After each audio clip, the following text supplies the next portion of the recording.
And for the last 4 weeks po, we've been tackled yung ating mga topics.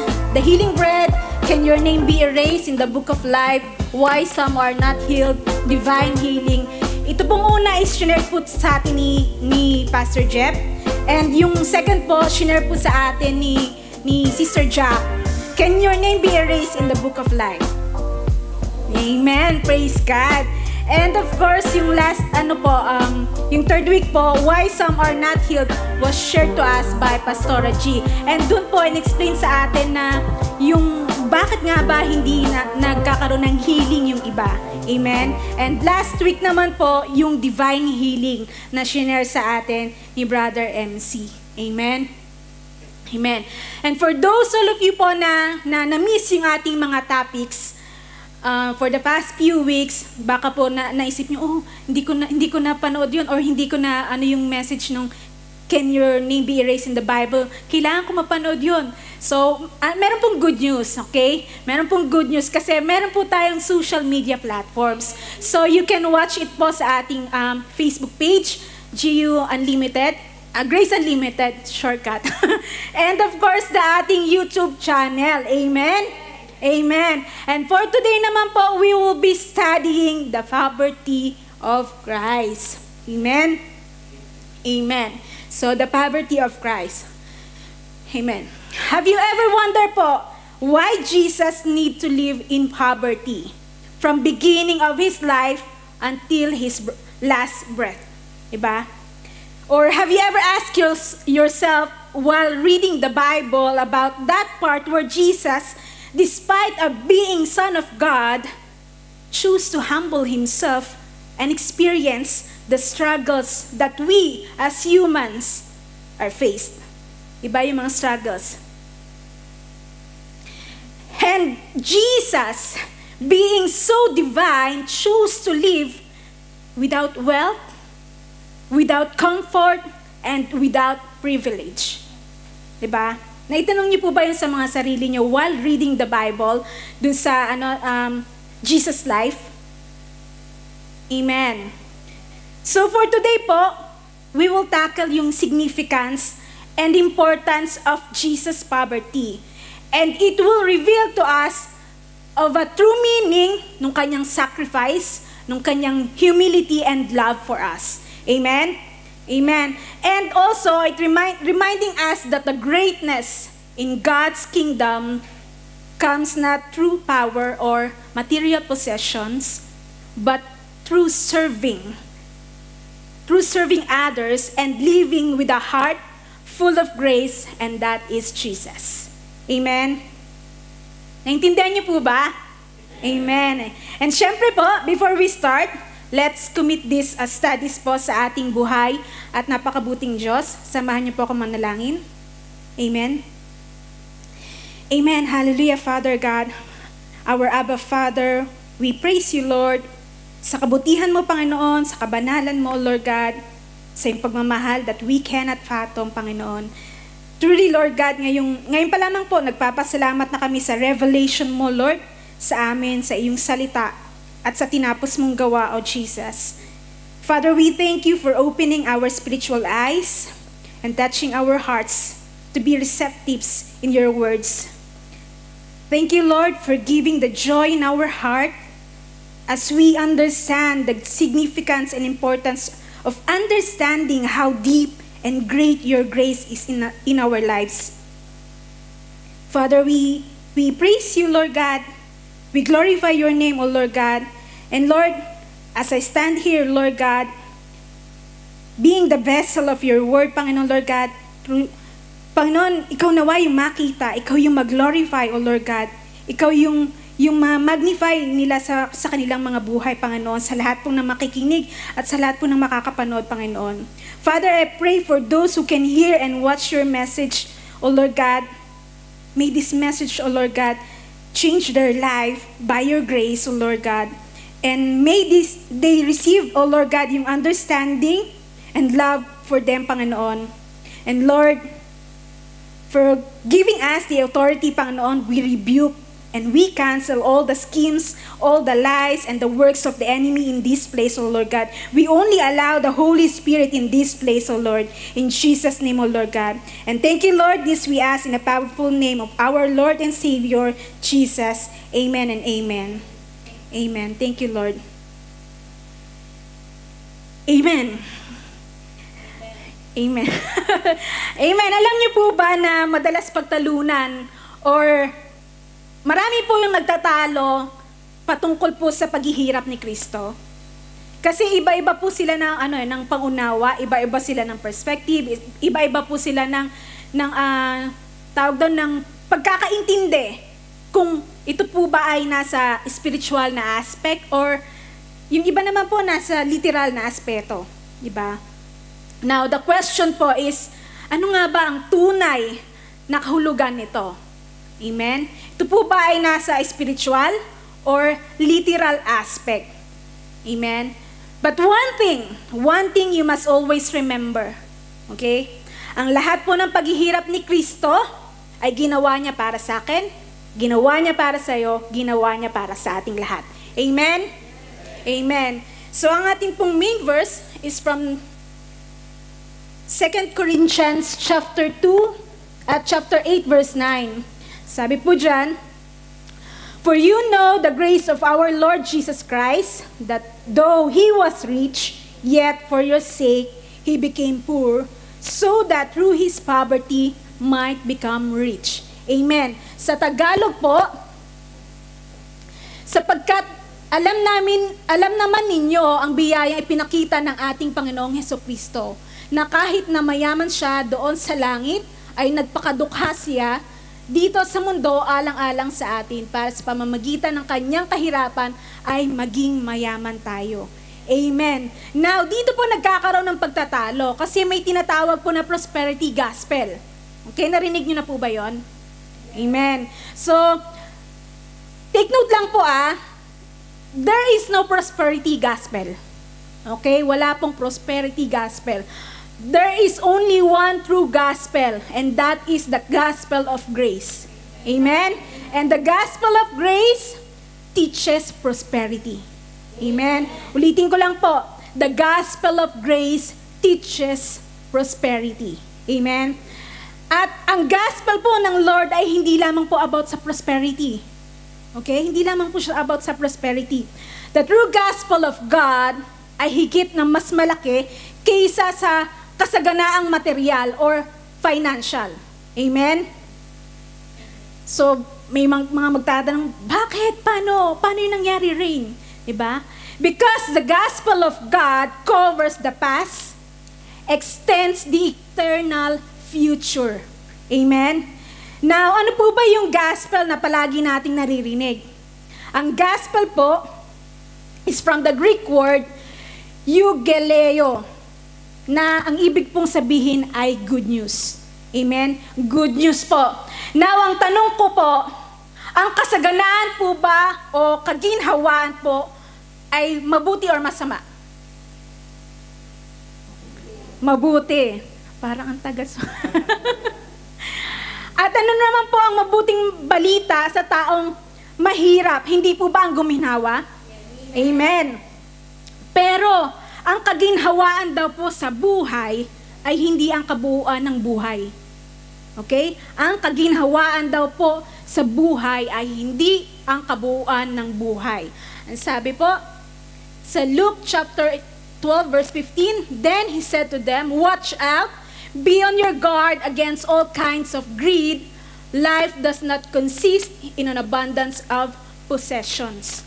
Sa Tagalog po, at sinabi niya sa kanilang lahat, mag-ingat kayo sa lahat ng uri ng kasakiman, sapagkat ang buhay ng tao ay wala sa dami ng kanyang kayamanan. Amen. Amen. Kailangan po natin matutunan at kailangan din po natin maunawaan na ang paghihirap ni Kristo ay hindi lamang po para sa atin. Okay? Hindi lamang po siya para sa atin, kundi para din po sa iba. Sa pagkakataong gumawa tayo ng mabuti. Sa pagkakataong makagawa tayo ng mabuti. Amen? Or, we can extend the blessings that we have to other people. Amen? Naunawaan niyo po? Okay. Now, in 2 Corinthians chapter 9, verse 8, ang sabi po dyan, and God is able to bless you abundantly, so that in all things, at all times, having that, all you need, you will abound in every good work. Amen. Ang pag-unlad at pagginhawa sa buhay ay bahagi po ng ipinunta dito ni Kristo sa mundo. Amen? So, para po magkaroon tayo ng kaginhawaan, amen, so that we can help others also and to do good works. Okay? Naunawaan niyo po? Si Jesus po ay naparito sa mundo upang wakasan yung mga gawa ng kaaway, lahat ng gawa ng dyablo. Ano po ba yung gawa ng kaaway? Ano po ba yung gawa ng enemy? Hindi po ba sin, poverty, sickness, and death? Diba? Amen? And sabi po sa 2 Corinthians chapter 5, verse 21, God made him who had no sin to be sin for us, so that in him we might become the righteousness of God. Amen. Amen. Si Jesus po ay naging kasalanan upang tayo po ay maging matuwid. Amen. Upang tayo po ay magkaroon ng righteousness. Amen. Amen. And 2 Corinthians chapter 8, verse 9, for you know the grace of our Lord Jesus Christ, that though he was rich, yet for your sake he became poor, so that you through his poverty might become rich. Amen. Si Jesus po ay naging dukha upang sa kanyang pagiging dukha tayo po yumaman. Amen. Amen. And in 1 Peter po, chapter 2, verse 24, he himself bore our sin in his body on the cross, so that we might die to sins and live for righteousness. By his wounds, you have been healed. Amen. So si Jesus po ay nasugatan. Amen. And alam naman po natin yung story na talagang, kumbaga, kung iisipin natin, hindi lang yung nakikita natin na ginawa sa kanya, but sobra po yung ginawa sa kanyang paghihirap.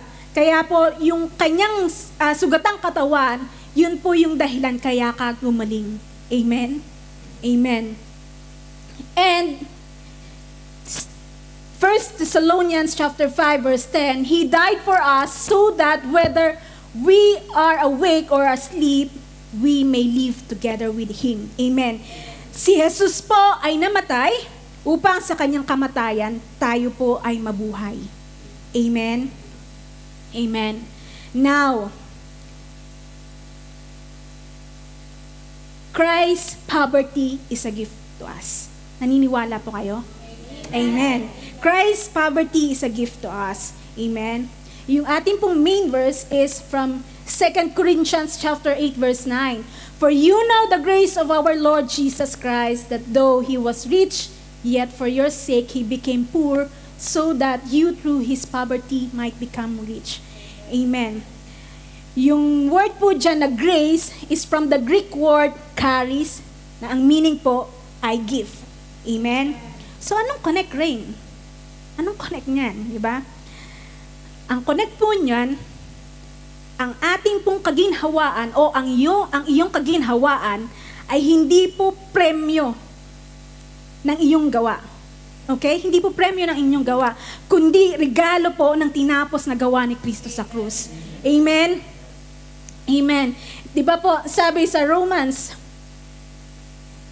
chapter 4, verse 4, now to the one who works, wages are not credited as a gift, but as an obligation. So anong ibig sabihin po?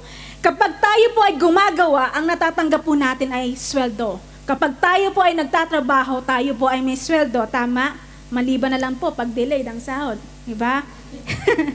Ang kaginhawaan po natin or ang kaginhawaan ninyo ay hindi sweldo ng ating mga gawa, kundi regalo ni Kristo. Amen? So ang ibig po sabihin niyan, hindi na ba tayo gagawa or hindi na ba tayo kikilos or hindi na ba tayo magtatrabaho? Maghihintay na lang ba tayo ng biyaya ng Diyos? Of course not. Di ba? Of course not. Hindi po yan ang tinuturo sa atin ng Lord. Amen? 2 Thessalonians chapter 3 verse 10. Sabi po dyan, even while we were with you, we gave you this command. Those unwilling to work will not get to eat. Amen. Ang biyaya po ng Diyos ay hindi kailangan samahan ng gawa. Okay? Hindi po kailangan samahan ng gawa. Ang biyaya po ng Diyos ay may kusa. Amen? May kusa po. Kaya po wag po tayo ma-confuse between activity and productivity. Amen? People can be busy, di ba? Doing a lot of things, but mag-end up siya accomplishing nothing. Di ba? Wala na siyang natatapos. Just because busy siya or active siya, doesn't mean productive siya. Yeah?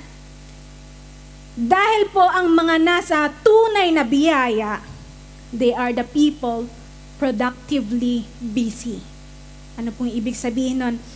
Have you ever felt po sometimes na parang ayaw nyo kumilos, ayaw nyo magpunta sa church, di ba? Parang mas gusto nyo na lang magpahinga, pero namalayan nyo na lang nandito na kayo sa church. Di ba? Amen? Hindi po kayo yung kumilos nun. Amen? Kundi ang biyaya po na nasa inyo. Amen?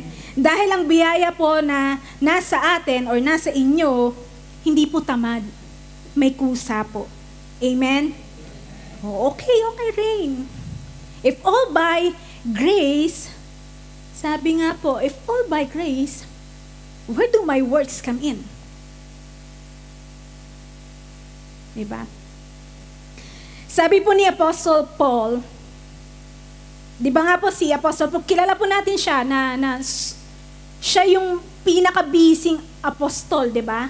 Na ang dami niyang halos na-accomplish, ang dami niyang ministries, ang dami niyang mga pinupuntahang lugar, ang dami niyang missions, ang dami niyang napatayong mga church, di ba? Pero ano pong sinabi niya dito? 1 Corinthians chapter 15 verse 10. But by the grace of God, I am what I am, and His grace to me was not without effect. No, I work harder than all of them, yet not I, but the grace of God that was within me. Yet not I, diba? Yet not I that was within me. Ang lahat po ng kanyang ginawa, ang lahat po ng kanyang nagawa ay hindi po niya idinagdag sa biyaya. Amen? Hindi po niya inad doon sa grace ng Lord, but rather, His work is from the grace of God. Amen? Yung kanyang nagawa is hindi galing sa sarili niyang effort but from the grace of God that is within Him. Amen? Kaya po, ang lahat po nung nagawa niya, hindi niya i-credit sa sarili niya. No, ang dami ko nang napatayo. Ang dami ko nang napatanggap. No. But rather, kanino po niya i-credit yung lahat ng yun? Lahat po ng yun, i-credit niya sa biyaya ng Diyos na nasa Kanya. Amen? Amen. Now, grace-based performance, ano po ibig sabihin? Ang ibig sabihin po na ang ginagawa po natin is not based on our effort, not based on our desire, not based on our own work, but rather it is by the grace of God. Amen? Minsan po ba natanong nyo sa mga sarili nyo, for example, sa mga nagda-driving lesson, di ba? Paano ako nakapasa doon? Di ba? Paano ako nakapasa doon? Parang ang hirap naman nun. Pero nakapasa ako doon. O kaya sa interview, parang sobrang kaba ka na, pero naggulat ka na lang, tinawagan ka, oh, you are hired. Naggulat ka na lang, di ba? Parang inaan mo na, ano nangyari? Paano ko na napasa yun, di ba? Paano ko nagawa yun? Diba? It is by the grace of God. Amen? That is within you. It is by the grace of God that is within you. Amen? Okay po. So ako po, lagi ko po sinasabi, I am introvert. Diba? Introvert po ako, hindi po ako sanay humarap sa maraming tao. Amen? But, But here I am standing in front of you, sharing the word of God, sharing the gospel of God, sharing the message of God. 'Di ba? Hindi po ako yung gumawa nito, but the grace of God that is within me. Kasi kung ako lamang po, no ang sagot ko. Kasi hindi po talaga ako mahilig tumayo sa harapan para po mag-explain ng kung ano. But the grace of God that is within me, that gives me confidence. Amen? Amen. Kasi I don't have the capacity to be confident standing in front, but rather I am confidently knowing that the grace of God is within me. Amen. Amen. Under the new covenant po, the desire and the power to perform is by grace. Amen.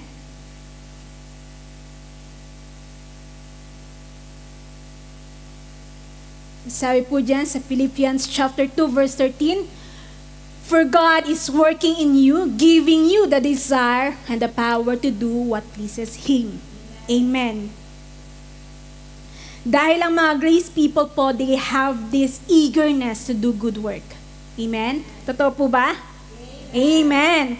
Kasi kahit sometimes, di ba po, nararamdaman natin nakakapagod yung buong maghapon na trabaho, tapos sa isang linggo, yun yung nararamdaman mo, but still, you still have this eagerness to serve God. Amen? To be here in the church, right? Dahil po ang kumikilos po sa atin ay ang grace ng Lord. Amen? Okay, now that we know na yung kaginhawaan po natin is hindi resulta ng mga gawa natin, okay? But rather, ito po ay regalo sa atin ng Diyos. Amen? Okay, now let's go back to Jesus.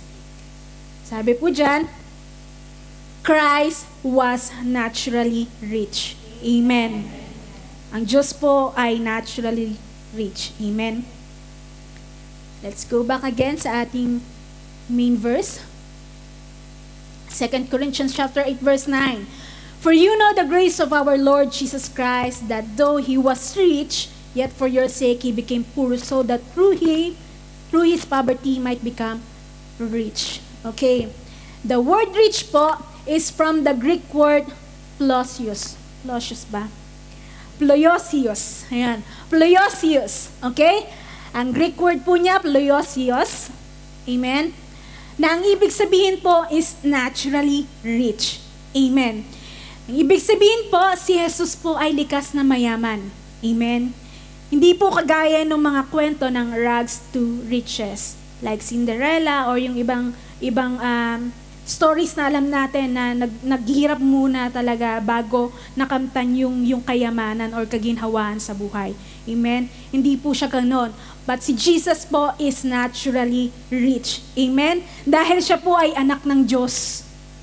Hindi ba kasama siya na naggumawa ng mundo? 'Di ba? He was with God nung create ang earth. Amen? So everything is sa Kanya. So naturally rich po siya. Amen? But then, Christ became beggar. Amen? Yet for your sake, He became poor. Christ became beggar. Para po sa atin, naging pulubi siya. Si Kristo po, na likas na mayaman, siya po ay naging pulubi, alang-alang po sa atin. Amen? Siya po ay ipinanganak at namatay na mahirap. Amen? And eto nga po, Christ was born poor. Diba? Pinanganak siyang mahirap. And I remember yung message po ni Pastor Jeff, that was a Christmas message. And he explained, ano po ba yung tunay na sabsaban? Ano yung tunay na itsura ng sabsaban or yung manger? And kasi because yung normal na kinalakhan natin is like this, 'di ba? Medyo maano pa nga, okay pa nga siya 'di ba? Ganyan po. But actually, ang hindi natin alam is mas malala po pala yung manger na pinag-anuhan ni Jesus Christ. Napaka-dumi. Like this. Na kala mo para siyang kainan ng mga hayop na Siyempre, ang dumi-dumi na nun, nagsama-sama yung mga kainan ng hayop, tapos dun kumakain yung mga hayop, and dun siya nilagay. And it's really, kung talagang dukhang-dukha. Dukhang-dukha siya ipinanganak. Amen? Amen. And think about this. Kung wala pong kahulugan sa atin yung paghihirap ni Jesus, at ang mission lang naman po niya is to save us. Diba? Mamatay sa krus and to save us, for us to have eternal life. Amen? Para sa ating kaligtasan. Then bakit pa niya kinakailangan ipanganak ng mahirap? Diba? Pwede naman po siyang ipanganak sa palas. Pwede naman po siya ipanganak sa maayos na lugar or sa maayos na higaan, di ba? Because He is a king, He is a God, He can do it. He has a power. Amen? And after all, hindi naman po maapektuhan nun yung mission niya na i-redeem tayong lahat. Di ba? Hindi naman maapektuhan yun. But let me tell you this po, na ang paghihirap po ni Kristo from beginning, from His birth up to His last breath, nang hanggang siya po ay mamatay, is part po ng kanyang amazing grace. Part po yun ng kanyang amazing grace. Amen? Part of the gospel of grace na yung kanyang kahirapan upang sa gayon tayo po magkaroon ng kaginhawaan. Amen? At upang sa gayon, tayo po'y payamanin. Amen? Amen. Christ lived poor. Siya po'y pinanganak na mahirap. Ngayon naman po, siya ay namuhay na mahirap. Amen? In Luke chapter 9, verse 58, but Jesus replied, "Remember, I don't even own a place to lay my head. Foxes have dens to live in, and birds have nests, but I, the Messiah, have no earthly home at all." Amen. Si Jesus po, hindi lang siya ipinanganak na mahirap, namuhay din po siya ng literal na mahirap. Diba? Siya na mismo nagsabi, buti pa yung mga hayop merong natutulugan, may tirahan. Ako na Messiah, wala man lang akong bahay, wala man lang akong matirahan, wala man lang akong matulugan. Diba? So literal po na siya ay naghirap sa kanyang buong buhay dito sa earth. Amen? And Christ died very poor. Christ died very poor. Si Jesus po ay ipinanganak ng mahirap, namuhay ng mahirap, at namatay ng mahirap. Remember po, di ba, nung namatay siya, yung damit niya, inilis po sa kanya, at pinagsugalan pa yun ng mga sundalo, di ba? And, wala rin siyang sariling libingan, kasi hindi siya nakapag, sa St. Peter. Di ba? Yung hindi siya nakakuha. Di ba? Wala siyang sariling libingan. Di ba? Yung kanyang libingan po is hiram lang, pinahiram lang sa kanya. Amen? So, literal po siyang namuhay na mahirap pa sa daga. Amen? Kaya po yung sinasabi na totaling paghihirap, as in literal na paghihirap. Parang, kumbaga sa atin na tayong nabubuhay ngayon na parang kapag ganun yung naging buhay mo, parang gusto mo na lang matapos agad, 'di ba? But then dito sinasabi sa atin na there is a significance and there is an importance, meaning kung bakit siya naghirap ng ganun. Amen? Amen. Now, question nating lahat. Bakit nga ba, why did Christ have to suffer this kind of poverty? Bakit nga ba kailangan niyang maghirap? Bakit nga ba kailangan niyang pagdaanan lahat ng yun? Pwede namang maiba, di ba? Let's go back to the verse again. For you know the grace of our Lord Jesus Christ, that though He was rich, yet for your sake He became poor, so that through His poverty might become rich. his poverty. Yung meaning po dito ng poverty is from the Greek word. Ang ibig pong sabihin niyan is, yung Greek word po niya, hindi ko mabasa, pitohia. Yan, pitohia, na ang ibig pong sabihin is indigence, extreme poverty, and beggary. Sa Tagalog po, pulubi, dukha, yagit. Ganun po. Okay? Ganun po yung ibig sabihin nung Greek word na yon. Diba? Ganun kahirap yung naging lagay ni Jesus Christ. Amen? And yung salita naman pong rich, dito, might become rich, is from the Greek word pluteo. Okay? Hindi pala pluteo, Pluto. Sabihin nyo nga po Pluto. Pluto, yan. Pluto, na ang ibig pong sabihin is become wealthy or made rich. Diba kanina meron tayo doon, he was rich. Pero iba po yung Greek word nun. So iba yung meaning niya, which is ang meaning niya is naturally rich. Well, dito naman po might become rich, na ang Greek word niya is Pluto, na ang meaning po is become rich or made rich. Amen? Amen. So, ginawang mayaman, pinayaman, at ginawang mayaman dahil sa paghihirap ni Kristo. Amen? Yun po yung meaning. So, Jesus have to suffer that kind of poverty for us to become rich. For us to become rich.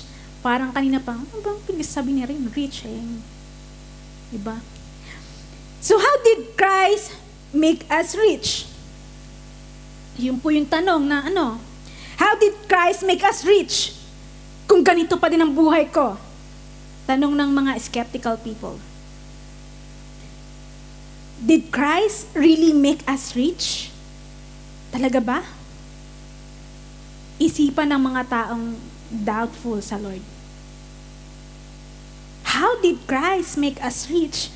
In what aspect? Spiritual or literal? Tanong na po ng mga confused people. So in what aspect nga ba that Christ make us rich? Ang tanong po, ang paghihirap po ba ni Kristo is literal? Literal po ba siyang ipinanganak? Literal po ba siyang namuhay ng mahirap? Literal po ba siyang namatay ng mahirap? Di po ba literal? Kung literal po ang paghihirap ni Kristo, of course, literal din po yung resulta. Amen? Literal din po yung resulta. If Christ became beggar, literally, materially and financially, then through this, He made us rich literally, materially and financially. Amen? However, we have to understand it carefully. Okay? Kasi po, kapag sinabing rich, ang nasa isipan po natin at ang nagiging pamantayan natin ng rich, kapag narinig natin yung word na rich, is si Bill Gates. Diba? Or kaya si Henry C. Or kaya yung mga kilala nyong mayaman, rich people yun eh. Diba? Ganun po yung nagiging pamantayan po natin kapag sinabing rich. Lagi po nating tatandaan that Jesus did not promise us a life of luxury. Hindi po tayo pinangakuan ni Jesus ng marangyang buhay. Amen? Kasi nga po, ang minimin dito, sa verse na ito, is yung mataas na antas ng pamumuhay na naging buhay ni Kristo dito sa mundo. Naintindihan niyo po? Yung mas mataas na naging antas sa pamumuhay ni Kristo. Amen? Pinayaman ka ni Jesus dahil hindi ka pulubi. Pulubi ka ba? Hindi, di ba? Pinayaman ka ni Jesus dahil meron kang tinitirhan. Kagaya ka ba niya na walang matirhan? Di ba meron kang tinitirhan ngayon? Amen? Ang Ang ibig sabihin po ng pagyaman dahil sa ginawa ni Kristo ay hindi kinakailangang maging mahirap. Amen? Hindi kinakailangan maging mahirap. Bakit? Kasi mapupunan lahat ng pangangailangan mo. Amen? Oo, hindi ka kasing yaman nung kilala mo na mayaman. Diba? Pero hindi ka naman mahirap eh. Diba? Amen? Hindi ka kagaya ng pulubi na walang matirhan. Hindi ka kagaya ng pulubi na walang maisuot. Hindi ka kagaya ng pulubi na walang tirahan. At hindi ka kagaya ng pulubi na walang halos mahigaan. Ikaw nga, natutulog ka sa malambot na kama, di ba? Amen? Tinatawag mo ba sarili mo na mahirap? Hindi, syempre, di ba? You are rich in Christ. Amen? Amen. So, kung ang batayan po natin ng, sabi, Christ made me rich. Kung ang batayan po natin ng pagiging rich is yung maging alta sa syudad, hindi mo pa din po nauunawaan yung, at naiintindihan yung grace ng Lord. Amen? Hindi mo pa din naiintindihan, nauunawaan yung tinapos niyang gawa. Remember po yung verse kanina na binasa natin? Life does not consist in abundance of possessions. Amen? Kasi kung nauunawa mo po yun, at naiintindihan mo na anak ka ng Diyos, alam mong pupunan at pupunan ng Lord ang lahat ng pangangailangan mo. Amen? Kaya po kung naunawaan nyo yun, can you give a clap offering sa Lord? Amen. Amen, amen. Praise you, God.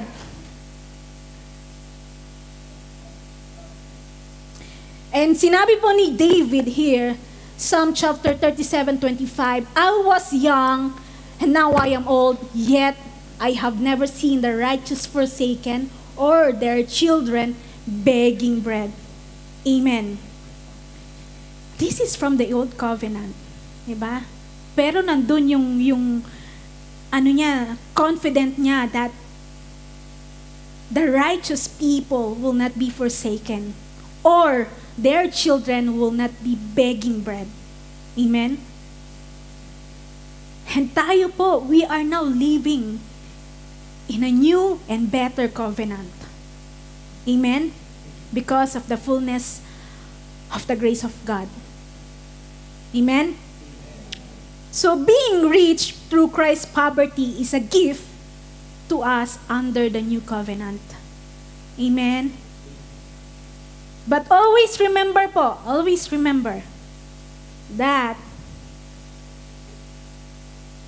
it only happens to those who believe. Amen. It only happens to those who believe. You will only experience this if you truly believe. Because if not, there is no way that you can see it in your life. Amen?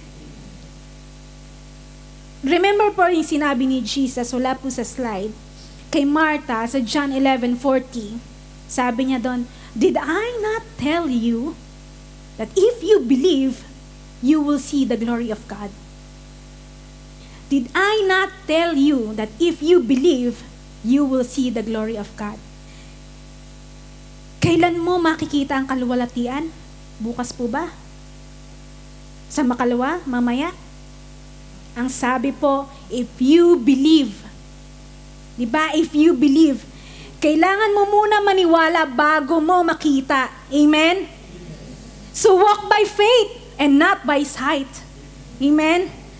We, being a born-again Christian, we have to walk by faith and not by sight. Amen?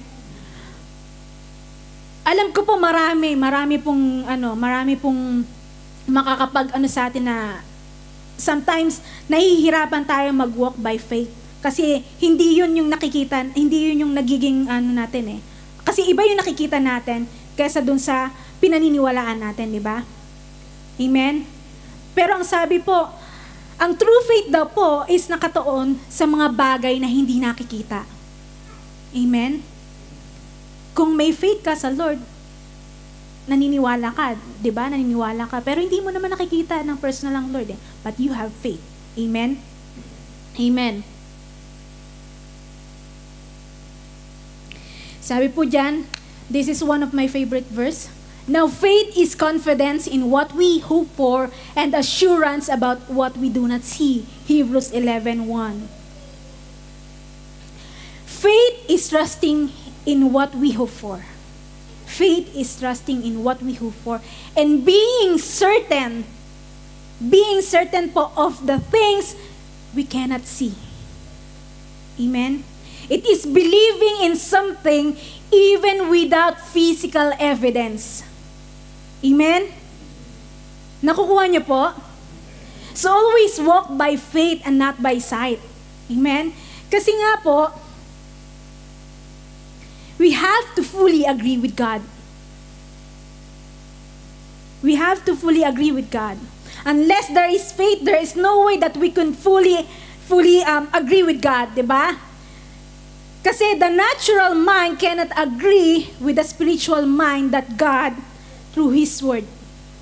Sabi po dito sa Hebrews 11:6, and without faith, it is impossible to please God, because anyone who comes to Him must believe that He exists and that He rewards those who earnestly seek Him. Amen. Ang salitang please po is from the Greek word po, euarestos. Sabihin nyo nga po, euarestos. Euarestos na ang ibig sabihin po ay fully agree. Amen? Fully agree. This simply means that without faith, it is impossible to fully agree with God. Amen? It is impossible to fully agree with God kapag wala po tayong faith. Because faith is the only way that we can connect with God. Amen? To believe is not optional, but necessary. Amen? Unless you believe, you cannot fully agree with God, especially on the things that seems contradict with your natural senses. Diba? Tunay naman po talaga na kapag iba yung nakikita mo, iba yung nararamdaman mo, or iba yung na sense mo, kumpara doon sa pinaniniwalaan mo, parang ang hirap, diba? But here, kailangan po natin magkaroon ng faith eh. We have to believe, we have to fully agree with God. Amen? Kasi if we truly believe and if we truly agree with God, we will see His glory. Amen? And the only way to access grace is through faith. Amen?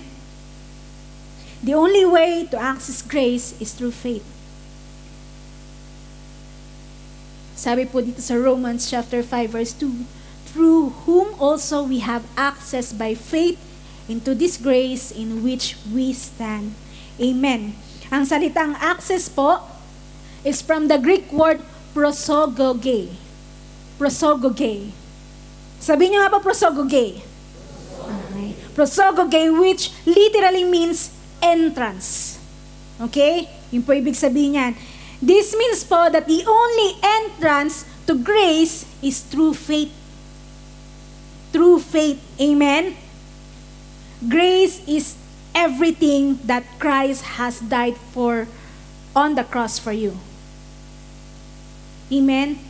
But you can only enter to the grace of God if you believe.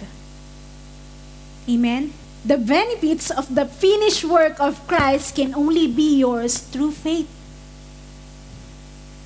Wala po sa insurance. Amen? Now, tanong po, do you have faith? Amen. Sabi po sa Hebrews chapter 4, verse 2, for indeed the gospel was preached to us as well as to them, but the word which they heard did not profit them, not being mixed with faith in those who heard it. Amen. We all know po kung ano meaning ng gospel, and I explained it earlier, na ang gospel po here is good news. Amen? While yung word naman po na profit is from the Greek word opheleo. Opheleo, which means benefit. Amen? Ngayon po, gospel plus faith is equal to benefits. Gospel plus faith is equal to benefits. Ang gospel po is yung mabuting balita na tinapos na gawa ni Kristo. Amen? Yung tinapos niyang gawa sa krus. Amen? Walang faith naman po is hindi ito galing sa atin. Rain? Tunay ba? May faith kaya ako? Hindi po. Hindi po ito galing sa atin. Wala po tayong faith. Binigyan lamang po tayo ng faith ng Lord. Okay, let me explain po. Tandaan po, wala tayong sariling faith. Okay? Wala po tayong sariling faith. Ang faith po na meron tayo ngayon is galing sa word ng Lord. Amen? Sabi po dito sa Romans chapter 10 verse 17. So then faith comes by hearing, and the hearing by the word of God. Amen. So wala po tayong may pagmamalaki na, may faith ako. Hindi po. Wala po tayong sariling faith. Dumating po ito sa atin kasi po narinig natin sa word of God. Amen? At dahil doon, nagkaroon ka ng faith. At dahil nagkaroon ka ng faith, tumawag ka sa Lord para sa iyong kaligtasan. Amen? Kasi remember, yung mga wala pong faith, they will ignore God. Diba? And even ikaw, kung wala kang faith, you will ignore God. Tama po? At hindi ka naman magkakaroon ng faith kung hindi ka po nakarinig ng gospel, ng grace. Amen? At hindi mo naman po maririnig yung gospel ng grace kung wala pong nag-preach or sinugo ang Lord. Amen? Tama po? Okay, sa makatuwid po, ang ginawa po ng Lord is nagsugo siya ng preacher. Okay, nagsugo po siya ng preacher. Ang preacher po ay nag-preach ng gospel of grace. So, narinig mo, kaya dumating sa iyo ang faith na nanggaling sa gospel of grace. Naunawa niyo po?